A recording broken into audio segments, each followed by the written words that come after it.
This should be session 32, and we are nearing the end. I hope you're ready for tonight's review. We got a lot to get through. Let's jump in. All right. What are the literary genre and purpose of the book of the Revelation? The genre is yeah. I just like to hear you say that word. I haven't heard her say it yet. I can't. Apocalyptic prophecy. What does that mean for us?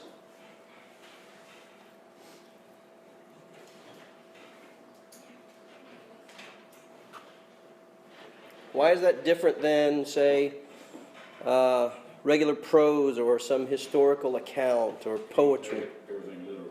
Yeah, it's high in symbolism, absolutely. And what's the overall purpose of the book? Here's another fun word if you actually remember it from the earliest sessions.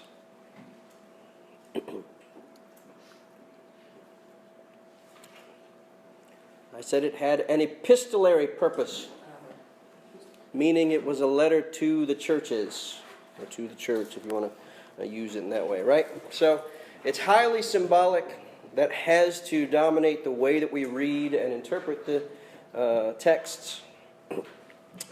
It reveals God's plan, and it is a letter to the churches, a call for faithful endurance. All right, what are the first 6 now vision sequences?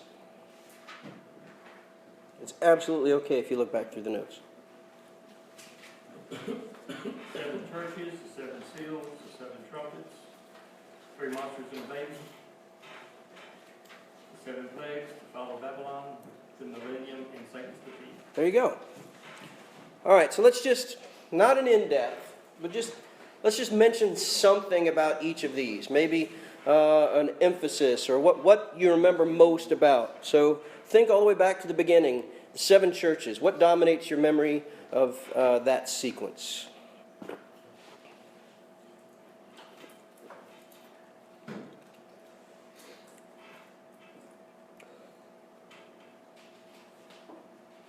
Not all at once. So it opens with the vision of the Son of Man, and that's where we find the 7 letters to the 7 churches of Asia, right?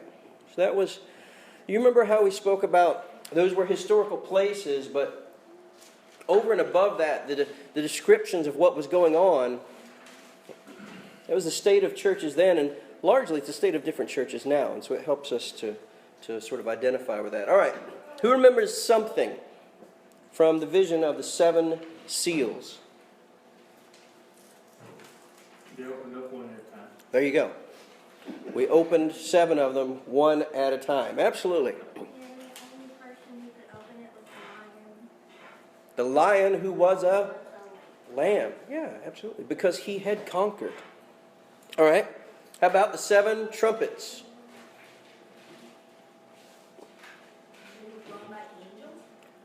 Yeah. So there were angels pictured as blowing these 7 trumpets, and much like the 7 seals, they depicted different measures or different aspects of judgment. How about the 7 plagues?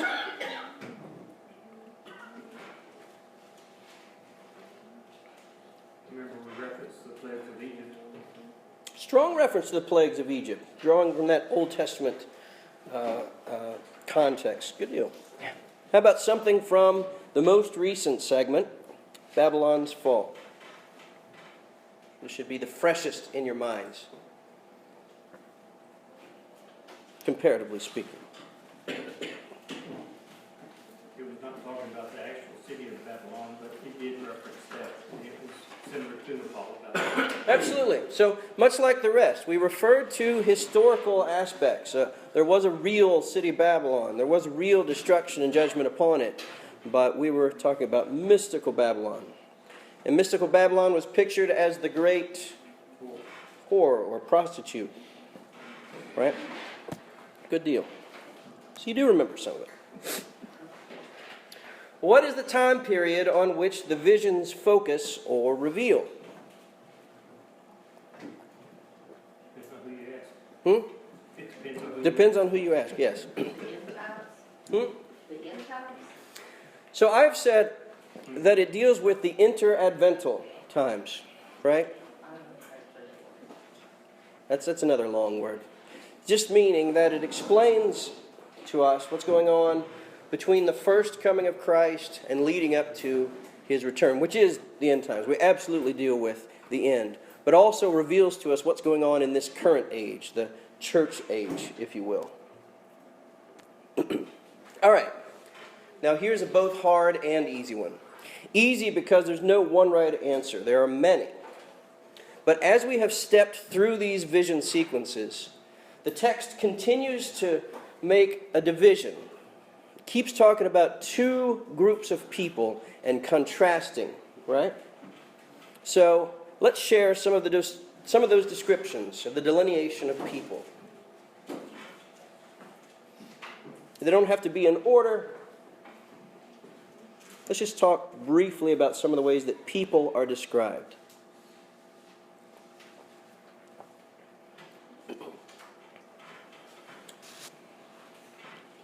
They are marked. They're marked. In fact, we talked about two different kinds of marking, didn't we? So some receive the mark of the beast, which is the one that everybody likes to talk. Everybody loves to talk about the mark of the beast. It just sounds mysterious and ominous. But hardly anybody ever talks about the other group, wherein people are marked for God, for the Father, right? But it's true, that's the contrast that's made. What's another way that perhaps some of the people are described? Remember, it makes recurring reference to those who inhabit, Those who inhabit where? Anybody remember that phrase? Those who dwell on or inhabit the earth.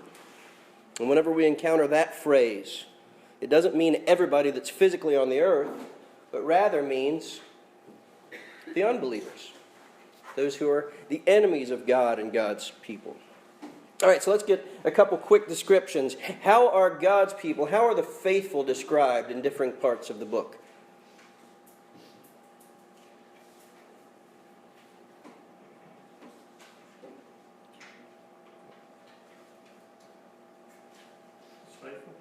Faithful. Yeah, they're called saints. They're called faithful. Sometimes they're depicted as wearing robes. Sometimes they're depicted as, in one place, as an innumerable gathering. Right? Depicted as bowing down before Christ. They're depicted in some places as being beheaded. That's a positive picture. But that references their faithfulness even unto death. All right. Tonight was a deep review, and so hopefully that's brought some things back fresher in your mind. It's a lot to try to keep all at once, but we press on. All right. Give yourselves a quick hand. This is the final sequence. Some of you didn't believe we'd ever make it here, I'm pretty sure. We've gone through 6, and now we are on the final. Which means this is sort of the beginning of the end. We have, unless my timing is off, we have 3 sessions, including tonight, left in this series. We are just almost there. So, let me read the text, and then we will dive into the leading question, the burning question in your minds, which I shared on Facebook, and some of you had some fun with. Chapter 20. Then I saw an angel coming down from heaven, holding in his hand the key to the bottomless pit and a great chain. And he seized the dragon, that ancient serpent, who is the devil and Satan, and bound him for 1,000 years, and threw him into the pit, and shut it, and sealed it over him, so that he might not deceive the nations any longer, until the 1,000 years were ended. After that, he must be released for a little while. Then I saw the thrones, and seated on them were those to whom the authority to judge was committed. Also I saw the souls of those who had been beheaded for the testimony of Jesus and for the word of God, and those who had not worshipped the beast or its image, and had not received its mark on their foreheads or their hands. They came to life and reigned with Christ for 1,000 years. The rest of the dead did not come to life, until the 1,000 years were ended. This is the first resurrection. Blessed and holy is the one who shares in the first resurrection. Over such the second death has no power. But they will be priests of God and of Christ, and they will reign with him for 1,000 years. And when the 1,000 years are ended, Satan will be released from his prison and will come out to deceive the nations that are at the four corners of the earth, Gog and Magog, to gather them for battle, and their their number is like the sand of the sea. And they marched up over the broad plain of the earth and surrounded the camp of the saints and the beloved city. But fire came down from heaven and consumed them. And the devil who had deceived them was thrown into the lake of fire and sulfur, where the beast and the false prophet were, and they will be tormented day and night forever and ever. Then I saw a great white throne, and him who was seated on it. From his presence earth and sky fled away, and no place was found for them. And I saw the dead, great and small, standing before the throne, and books were opened. Then another book was opened, which is the book of life. And the dead were judged by what was written in the books, according to what they had done. And the sea gave up the dead who were in it. Death and Hades gave up the dead who were in them, and they were judged, each of them, according to what they had done. Then death and Hades were thrown into the lake of fire. This is the second death, the lake of fire. And if anyone's name was not found written in the book of life, he was thrown into the lake of fire. All right, so let's begin with this question. Which millennial are you? A couple people had some fun with my posting this online. I am not referring to having your birth after the mid-'80s. Excuse me. I'm referring to the fact that the three main categories of views of the end times are named by this chapter: premillennial, postmillennial, and amillennial. The millennium, or a millennium, is 1,000 years. So in verse 3, verse 4, and verse 7, the question is how we view these times. Now, there are perhaps infinite, or at least a lot of diversity within these large categories. But these are the three broad categories, and so we'll talk about them briefly and stay mostly at that level. Excuse me. All right, let's jump in. The first category, pre-millennial.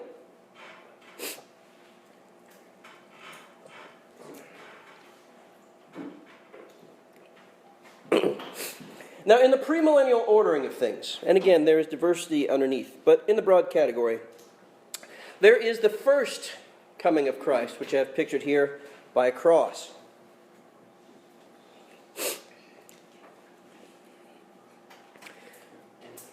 There is the second coming of Christ, which I have here pictured as a sword, based on the imagery that we just discussed, I think, in the previous session. Now, interestingly enough, most of the discussion of the popular types of premillennialism actually deal with the time between that cross and that sword, but I digress. In the premillennial view, the second coming of Christ inaugurates what I have depicted here as a globe as an earthly reign of Christ for a literal, usually, 1,000 years. It is not until an earthly reign that he comes back and sets up his kingdom on earth for a little 1,000 years.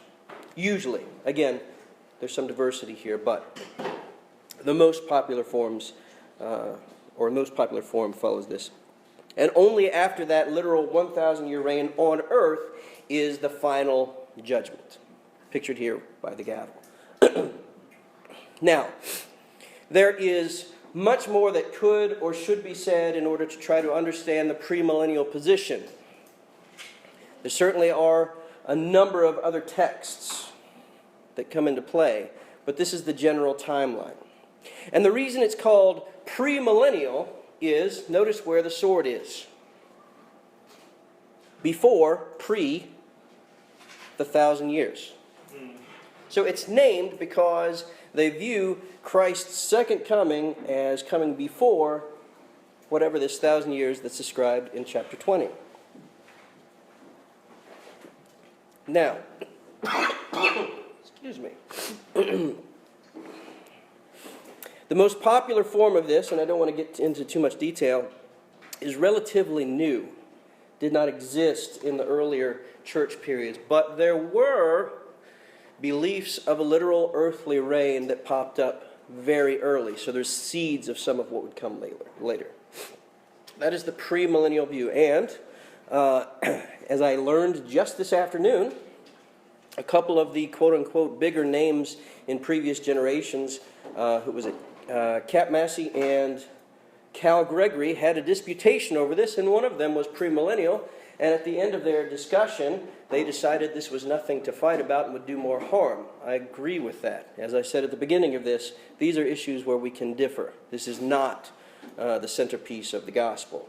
But, that said, I don't think we should not speak on these things, and I certainly don't know the inter workings of that conversation. I only heard about it because of a comment on Facebook today. So I don't really know who was on which side. I'll maybe chase that down later. But the premillennial view is not one that I hold. But there are people among us, well respected, and churches with which we would fellowship that do hold this view. Let's compare that then to the post-millennial view. There aren't many of those these days. They exist, but it's not certainly one of the popular views. This was a view that was maybe had its heyday in the early days of this nation. And so, if I may try to fairly describe it, you have the first coming of Christ, which is pictured by the cross, followed by what may be literal or figurative 1,000 years, followed by the second coming of Christ. That's why it's post-millennial, because the second coming of Christ happens after their depiction of this 1,000-year or this millennia.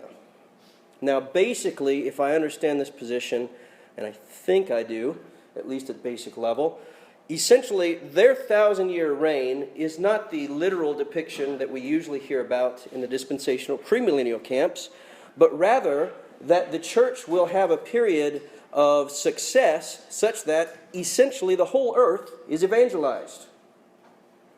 So in their view, at some point, things just start getting better and better and better until everyone's saved and then Jesus comes back. Now that's probably an unfair view, but it's something like that. That's one reason it was popular in the early days of this nation, because there were such great revivals going on. That's the reason some of us have said in times past, I wish things were going well enough to believe in postmillennialism. That'd be great. But I don't hold this view either. That said, there's a lot more similarities between my view and postmillennials than, say, my view and the premillennials, because of the timing aspects. So what then is the third camp?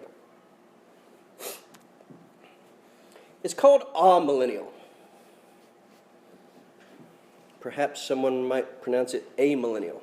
Whenever you put a in front of something as a prefix, that usually means there isn't that, right? It's the difference between a theist, one who believes in God, and atheist, one who believes in no God. It's kind of a misnomer, because it's not that we don't believe, we who would claim the amillennial title, it's not that we don't believe that there is some period referenced here. Clearly we have the 20th chapter still in our Bibles, and I'm teaching it tonight. It's that we don't believe in a literal earthly reign. So here's the high overview. We have the first coming of Christ, and then you'll notice in this picture, rather than a globe, I just put a throne. There is a reign of Christ, which is not a literal 1,000 years. And then the second coming of Christ, which brings about the judgment.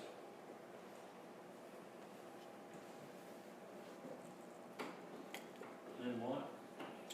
Judgment. The gavel in all three cases is final And judgment. the sword was what?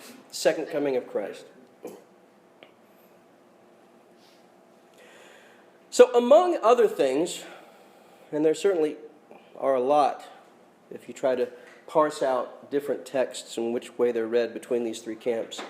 But at the most basic level, in this book of the Revelation, where we have attempted to read it in context and according to its literary genre, which is highly symbolic, there's nothing, in my mind, from the text that would make us all of a sudden decide that this 1,000 number suddenly means a literal 1,000. Rather, I say it should be taken, just like everything else in this book, to be symbolic of something. So we don't need to nail down what year this 1,000-year counter starts and at what year it expires, but rather understand that anytime we deal with numbers in the thousands in the Revelation, it means a lot, right? So when we say a millennia, again, we don't need to pick a starting and ending date, but rather talk about an epoch of time, an age. And I'm going to say, should be no surprise to you, this represents the church age. This represents the last days that were inaugurated when Christ came the first time and will be concluded when he returns. That's what the 1,000 years represents. And so that matches here with the amillennial timeline.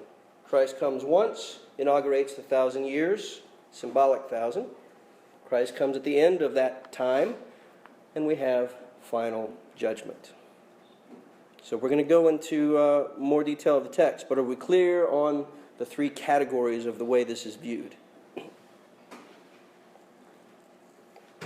All right. So for those of you who were thinking you were born much too early to be a millennial at all, you have to be one of these three. The only other option, which is sort of a joke, is to be a pan-millennial. It'll all just pan out in the end, right? Okay. Much like the A-team or A-millennial. Perhaps, yes. If you want to be the A-team, you'd be A-millennial or A-millennial. All right. Let's talk about the keys. So right off the bat, when we're reading chapter 20, we come into contact, verse 1, with the key to the abyss. And I want to remind you that that's not the first time we've encountered in the Revelation keys, right? Chapter 1. Christ is the one who has the keys of death and Hades.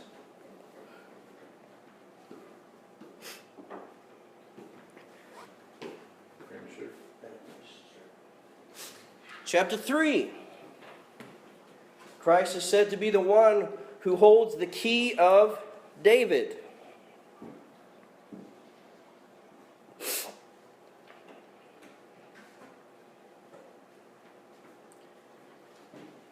Chapter 9.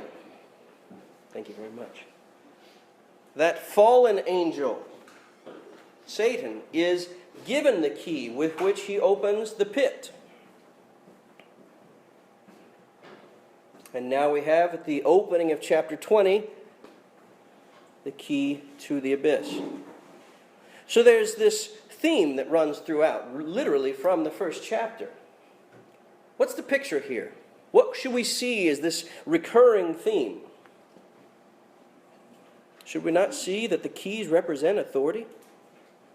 Right? Even when we were talking about in chapter 9, when Satan was given the key to open the pit, who gave him that key? Was that not a picture of the Lord ordaining exactly what it was that Satan would do? Limiting what he would do? So who has had the authority throughout? From chapter 1, we're now in chapter 20. Who has had the authority throughout? God. Even when Satan was using the key, it was a key that was given to him. There's no part of this that is outside of God's providence, that is outside of God's control. We need to see that. That's a big message. That's a big continuing theme through this book. Really throughout the entire Bible, but especially in the Revelation. There's no part of this. Even the worst parts of the description, even the dangers and the torments and the persecutions, God's in control, right? That's a big thrust of why the early church found great comfort in the reading of this letter. And we should too. right? Which is kind of antithetical to the way that it's commonly referred to. I've heard more than one account of people saying, I don't really want to read or study the Revelation. That's always seemed scary to me. We should get the opposite, right? I mean, it's the reality of what's going on, and we need to acknowledge the fierceness of God's judgment.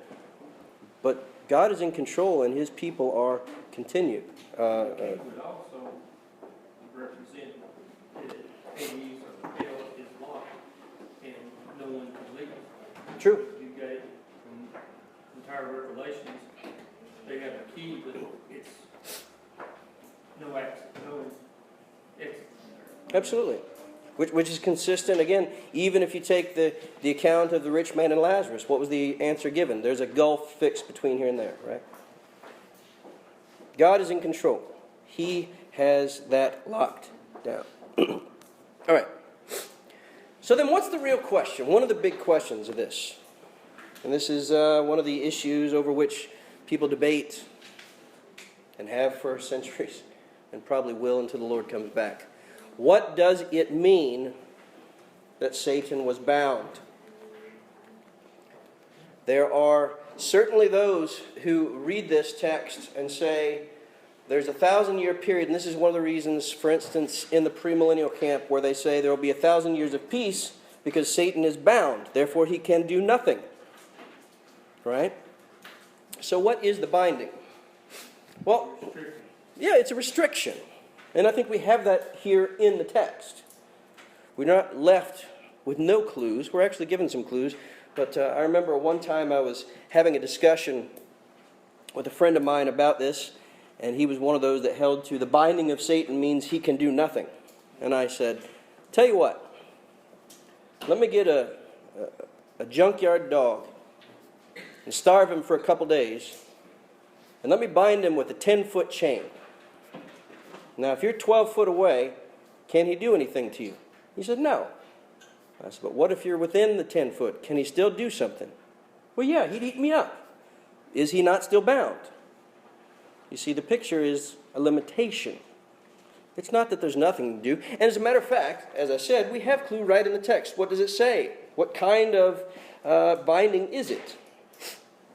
That he might not deceive the nations. It's very specific.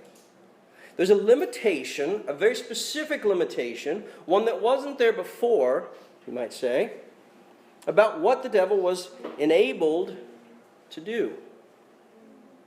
So, in order to decipher that, who are the nations?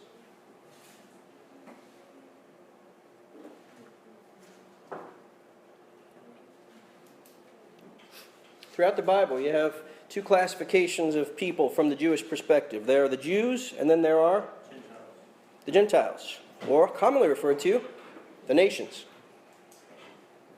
Right? If we forget the Jewish context, we'll miss that clue. What happens in Matthew chapter 4? This is following Jesus' baptism. Immediately, the Bible says he is led away of the Spirit into the wilderness. It's a period of fasting, 40 days. And then there's the temptation of Christ, as it's often called. There's this interaction with Satan. And in verse 9, who's got that pulled up? I saw some of you flipping. Who wants to read verse 9? Matthew 4 and 9. And said unto him, all these things I will give thee, if thou wilt fall down and worship me. Yeah. He showed him the kingdoms of the world and said, I'll give them to you. Why was he able to do that? Was he just trying to run a con on Jesus? Did he have no claim on these foreign kingdoms? Or was it the case that he had jurisdiction? Was it the case that he had an authority and he made a legitimate offer to Jesus that at some point he ceased to have the claim to? It's my thought or my understanding to say that he was empowered, but something changed. He was bound for this time. Something about the coming of Christ, and especially of his conquest at Calvary and his resurrection on the third day, something changed to limit the devil's responsibility, or not his responsibility, but his authority, his power, even more than it had before. He had access previous that he suddenly didn't have, because we are now in the last days, because we are now in the time when Christ has come and has conquered. Something changed, and we've actually talked about this before. Chapter 12, verses 9 and 10. And the great dragon was cast out, that old serpent called the devil and Satan, which deceiveth the whole world. He was cast out into the earth, and his angels were cast out with him. And I heard a loud voice saying in heaven, Now is come salvation and strength and the kingdom of our God, and the power of his Christ. For the accuser of our brethren is cast down, which accused them before our God day and night. All right. Now, we discussed this, and I know some of you had never heard it taught the way that I taught it, about the casting out of Satan and that not happening at the beginning before the temptation in the garden, but rather being connected with the earthly ministry of Jesus. Did you notice the parallel there? In verse 9, who did it say that Satan deceived? The whole world. The whole world. And now here in chapter 20, he's going to be bound so that he may not deceive the nations. Do you see the strong parallel? I think it's a strong connection. It's my assertion that the same instance that we described as his being cast from heaven, his now newly limitation of powers, is the same as this binding in chapter 20. It's what enabled the proclamation of the gospel to go throughout the world. It's what enables us to say with a surety that Satan cannot touch the heart and the soul of believers and those who are faithful to Christ. He can touch our body. He can touch our material goods. We can be persecuted from without, but we are sealed and we are safe. He is bound. He's just like that ravenous dog on a chain. He can go so far and then it yanks and he can go no further. So the binding, I believe, of Satan is the guarantee of the success of the gospel in this age and the absolute limitation. Not that the devil was ever free before, but he had more reign. He had more room to roam. And now, because of Christ's victory, he's locked down. And that makes him even more furious. He knows his time is short, and as a matter of fact, his reach is short because he's limited in this way. Does that make sense? Is there another, I can't remember off the top of my head, after this, a direct interaction with Satan and Christ?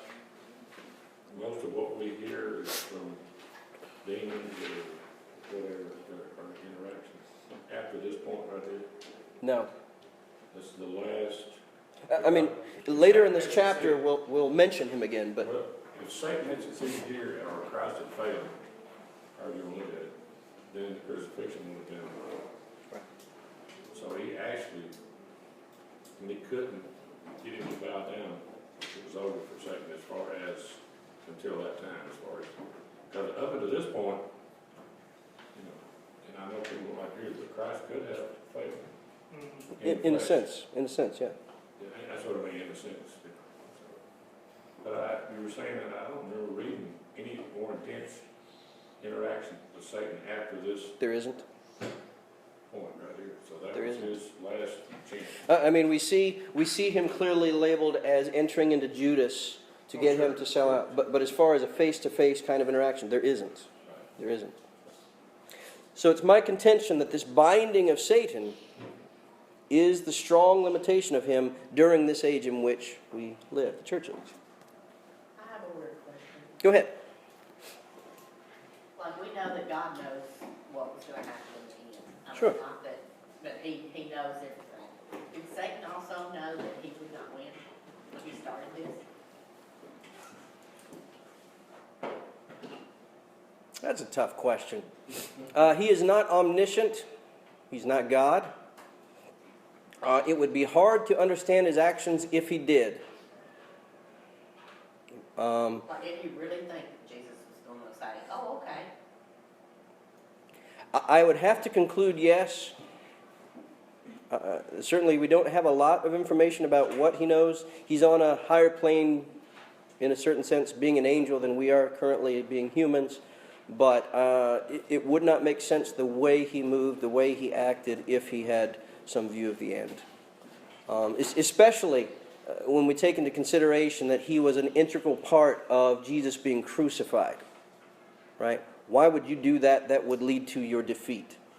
So it seems he didn't quite grasp that.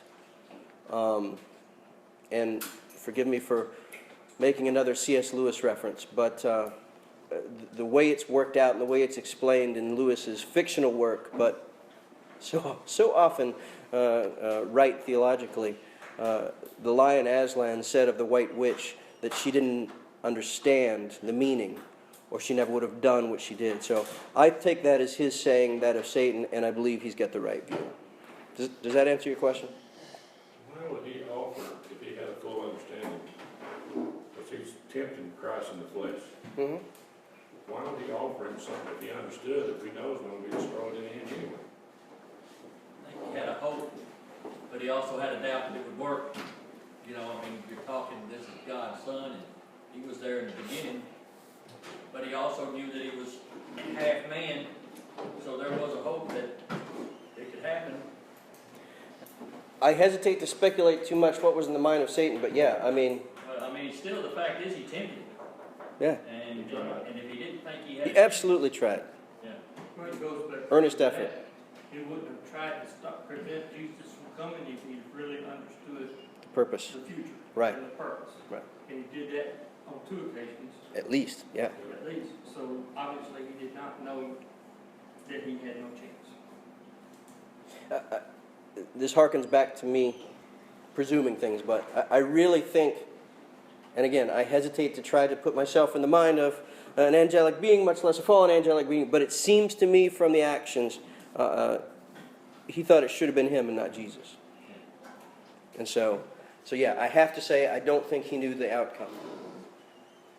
But we don't have that in text, per se. Good question. Interesting question. All right. Yet another reason why I believe the binding of Satan is his limitation during this age is that it's parallel to those who are reigning. Verses 1 through 3 are a parallel in this chapter to verses 4 through 6. So verses 1 through 3 are about Satan being bound. Verses 4 through 6 are about saints reigning with Christ. Who reigns with him? Those who did not take the mark of the beast. Well, who doesn't take the mark of the beast? Believers in Christ. The faithful, the Christians. Right? So we see here in verses 4 through 6, we see thrones. We see people, in fact, they're identified as the souls of those who've been beheaded. We've run into that before. Remember, they were crying out, "How long, O Lord?" We said those are the faithful, those are the martyrs, those are the ones who held fast. Not literally restricting that to those who had been beheaded, but those who held faithful through whatever persecutions that they had. But then the interesting thing to me that sort of seals this up is that verse 5, there's others. The rest of the dead did not come to life until after the 1,000 years were ended. So what I'm saying is, what I'm asserting, is that those who die now, as is promised earlier in this book, they are rewarded with reigning with Christ now. Right? So if you think back to that comparison of the 3 categories, or if you look at your handouts, if that's helpful, right? First coming of Christ, and then the throne. Why? Because all who have died in Christ are currently reigning with him. That's the picture, right? That's the promise. If you hold fast in your life, you get the robes of righteousness. You get the crown of life. You get to share the throne. You get to reign with Christ. So that's happening now. But we're not all dead yet now. Last I checked. Some of us are still here. So what does Paul say about the end? When Christ comes, some of us will still be here. And what will happen? Changed in a moment, in the twinkling of an eye. Right? So there's a first resurrection that's not of the body. And what does it say about those who have the first resurrection? Over them, the second death has no power. But there's going to be a second resurrection, the resurrection, in which all of our bodies will be resurrected, right? Or those who are still here will be changed. So, I found this helpful. It's a phrase that I've heard often, and I found this graphic, and so I borrowed it. Born once, die twice. Meaning, if you have a physical birth but no rebirth, then you have not only a physical death, but spiritual death to look forward to. Of course, that's nothing to look forward to. But if we're born twice, meaning physical birth and born again, then how many deaths do we endure? Only the physical. Right? So the first death is that spiritual death.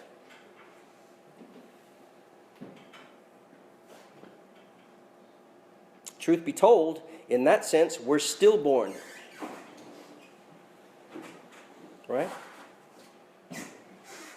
The first resurrection, then, is our regeneration.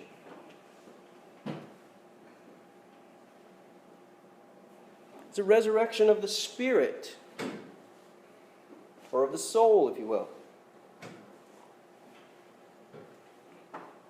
At the end of this chapter, not to get ahead of ourselves, it flatly says the lake of fire is the second death. So those who have had the first resurrection, those who have been regenerated, those who are saved, second death has no power over you. Right? That makes sense. So then that second resurrection, that is the day of resurrection. That is at Christ's return. That is when all those who are in the grave, who are sleeping, Paul's words, will come forth from the grave. And we who remain will be changed in the twinkling of an eye. Right? Born once, die twice. Born twice, die once. Yes? If you're not saved and you go to hell, wouldn't you die more than twice because you keep dying over? So, you die once, meaning your body dies, and then the second death is just eternal dying. It's not a multiplicity of dying over and over. It's just an eternal state of dying and never being released. Right? And this fits nicely. This graphic was I came upon it, fit nicely into our timeline of an amillennial view, the 1,000-year reign of Christ being the church or the kingdom age, during which Satan is specifically bound. All right. The first resurrection is being baptized. Well, baptism is a symbol of your having received the first resurrection. It's a picture of. How else are you going to picture people being saved? Depending on the crowd, you need to make that delineation. All right. For the record and for posterity and anyone who listens to the recording, I do not believe that baptism is the first resurrection, but baptism shows our salvation. There we go. Now we're covered. All right. But, so now we've decided which millennial we are, at least I am, and I think you should be too. But about that binding, he gets out at the end. And that's a strange thing. I enlisted the help of my wife to help search for an appropriate graphic for this slide. And it seems that across the wide internet, among the many images, some of which you do not want to see, everybody likes to picture him going into the pit. No one likes to picture him coming out of the pit, which sort of makes sense. We like to talk about Satan being bound. We don't so much want to focus on him being unbound. But verse 3 says he must be. Right? It's part of God's plan.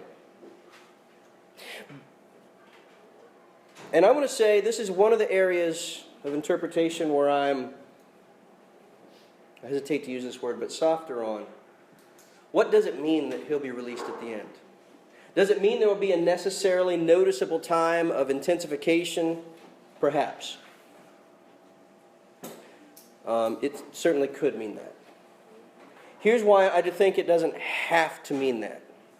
Because at the end of the 1,000 years is when he's released. But at the end of 1,000 years is also when the resurrection occurs. So maybe is it just a picturing that he's released into destruction? Could be. Here's what I mean. Look down starting verse 7. When the 1,000 years are ended, Satan will be released from prison and will come out to deceive the nations that are at the four corners of the earth, Gog and Magog, to gather them for battle. Their number is like the sand of the sea. At this point, it sounds like right before their end, there is going to be some great intensification, some perhaps quote-unquote hell on earth. By the way, for background for Gog and Magog, please see Ezekiel chapters 38 and 39. That's where that reference comes from. Ezekiel what? Ezekiel chapters 38 and 39. God speaking through the Old Testament prophet about the great battle. And there are many people who try to track that down and to name who and where that is. I think the best way is to say that even Ezekiel's vision was about this final battle, and so it's symbolic in nature about the evils of mankind, not about a specific nation or king or such and so forth. Anyways, verses 7 and 8, it sounds like there's some great intensification at the end, and I'm going to say that may be true. However, we continue reading, and they marched up over the broad plain of the earth and surrounded by the camp of saints in the beloved city. But, what's the next part? Fire came down from heaven and consumed them. This reminds me of reading in, the 18th chapter, 1 Kings, when Elijah is on the mountain with all of the prophets of Baal, and they cried and they prayed and they began to rip their clothes and cut themselves, and their false god would not answer. But Elijah came on the scene and doused his offering with water 3 times, am I remembering that correctly, such that the water ran down into the pit around, and he called upon one true and living God. And what happened? Fire came down and consumed the offering, and as a matter of fact consumed all that water, evaporated that. God proving himself, and then immediately after that, the prophets of Baal were consigned to death. God showing himself true and exacting judgment. Right? Or even if we think the Old Testament cities, and Abraham tried to say, but what if there are 50 righteous men? What if there are 40? And we come down, and then fire and brimstone hailed down and destroyed the city. So we see this picture of fire. Clearly this is it. And what I'm suggesting is this may be saying that there is some last final push. That may be. But it could be that the picture here is he's released immediately into judgment, because nothing actually happens. They start to march up, but then fire comes down and consumes them. So I'm not convinced that this necessarily says there's some peace the very last days. There's some great intensifications. I'm saying that may be true, or it may just be that the picture is at the end of 1,000 years, he's released from this binding for judgment, and that's more immediate. I don't know. I tend to think the latter because that seems to be the picture to me. But I'm certainly open to the fact that there is some final push of the devil. I don't know. Does the distinction there I'm making, does the picture make sense? Either way, whether there is that great intensification or whether not, ultimately his release or the binding is to judgment. Either way. Whether it's immediate or whether it's protracted over time. Here we go. I called it out. It was there. And then we read the end of that short section. And the devil who had deceived them was thrown into the lake of fire and sulfur. We have already read about that in the preceding chapter. That is the final judgment. So again, it could be that he's picturing some period, but I'm not sure. I tend to think that the picture is just sudden judgment at the end of the age. All right, one last section to conclude the chapter. And then I saw a great white throne. This should cause us to recall chapter 4. This would be the second vision sequence, the seven seals. Do you remember that beautiful and powerful imagery of the throne room of God and Him sitting in judgment and all the ways that He is holy and lifted up, and the creatures, the interesting descriptions, the 4 living creatures that are before Him and the 24 elders that are there? It recalls that. Also, I say that this is a reference back to Daniel chapter 7, verses 9 and 10. Somebody pull that up and read that for us. This is a picture of judgment. In fact, a picture of the final judgment. I want to point out that this is not a judgment for a specific subset of persons. Right? We talk about the brilliance of God. From His presence the sky fled away. No place was found for them. But verse 12, I saw the dead, great and small. In other words, everybody. There's no one who skips the great white throne of judgment. There's no one who is immune from this day. There's no one who gets to opt out. This is everybody. This is the capital T, capital H, capital E judgment. Right? Who's got Daniel 7 pulled up?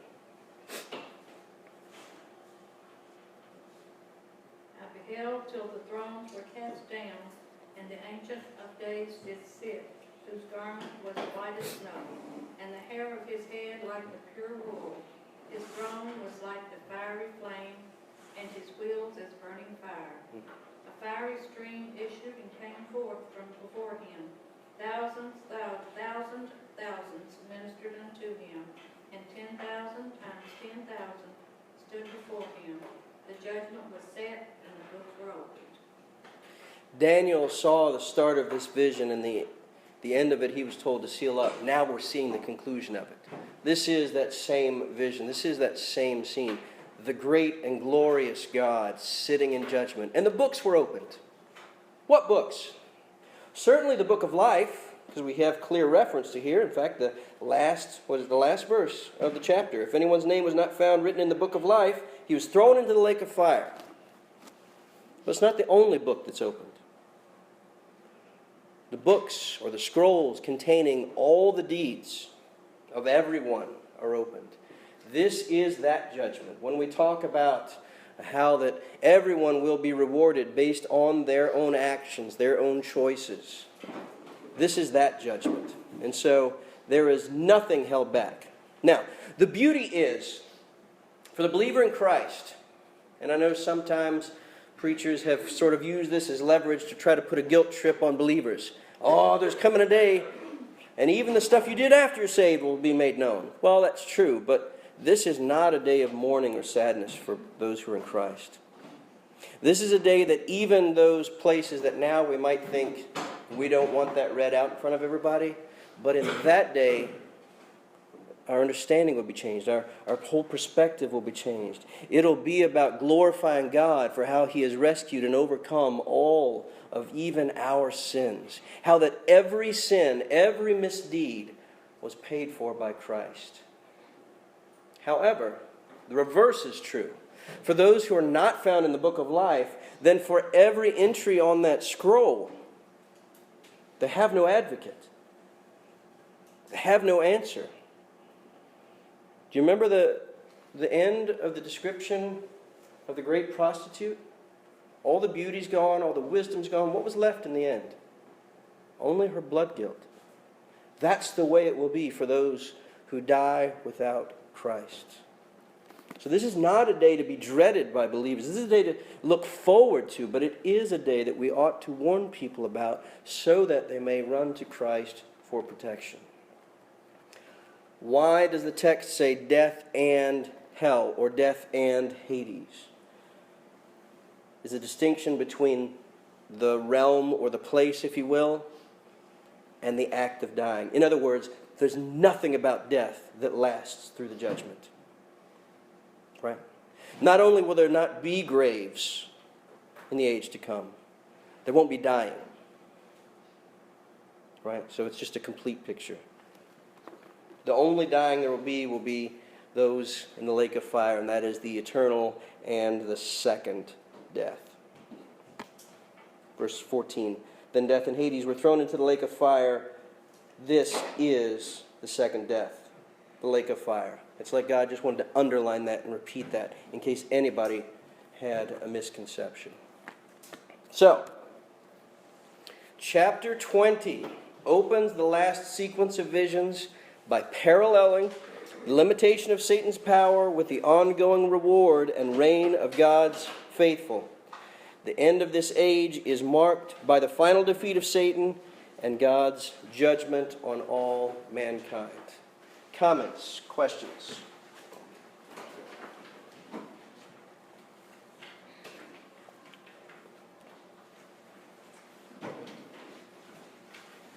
I either covered it well or kept you out too late. I know there's great disagreement, and again, I want to say these are details we can disagree over, but I don't think this binding is nearly as mysterious as it is often made out to be if we pay attention to the text itself. So I hope that's been helpful.